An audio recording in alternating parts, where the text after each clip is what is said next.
Northeast hits defrost after this. Look at that. Isn't that the gnarliest video right there?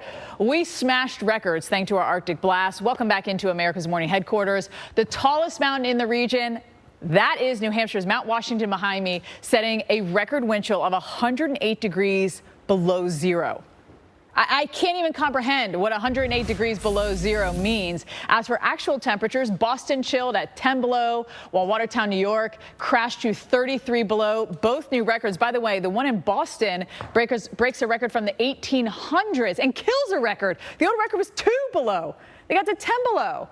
And then everything has just done a big switch now. And on Sunday, we got to 51 degrees in Boston, which is above average by 15 degrees. Jim, it's a lot of numbers to say essentially we went from record-setting cold and wind chills to now above average temperatures by like 10, 15 above. And maybe record. Well, it's time to buckle up and take a ride on a temperature roller coaster. Bitter cold this week. And look what's going to happen as we march through the next several days. It's going to be feeling like spring by Thursday. More than 230 million of us will be screaming, Phil who?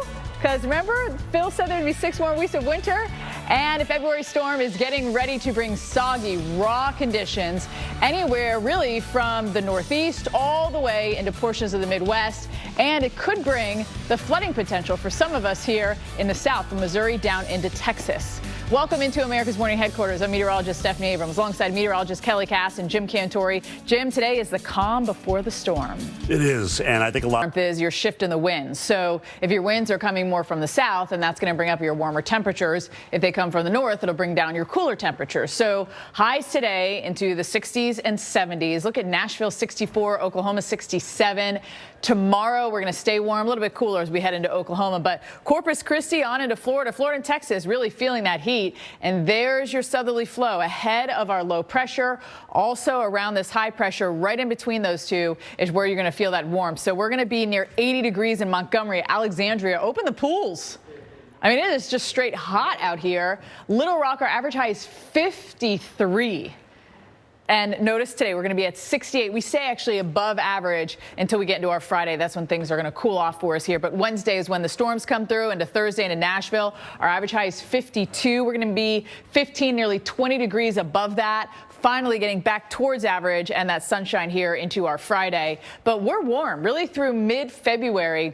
We are likely to see our temperatures above average here. The West Coast, we could stay a little bit cooler. Jim. Yeah, The Northeast hits defrost after a record-smashing Arctic blast. Welcome back into America's Morning headquarters. The tallest mountain in the region, New Hampshire's Mount Washington, set a record-busting wind chill at 108 degrees below zero. I don't even understand it. It's bizarre. It's freezing. Saturday morning is when they hit it. As for actual temperature, Boston chilled at 10 below. Watertown, New York actually crashed to 66 below, both new records. And just like that, snap of the fingers, it was over. Boston reached 51 on Sunday and 15 degrees above average. So it's really, Jim, going from like, an ice bath into a sauna for a lot of these places. Yeah, I mean, that's just an unbelievable turnaround. As a matter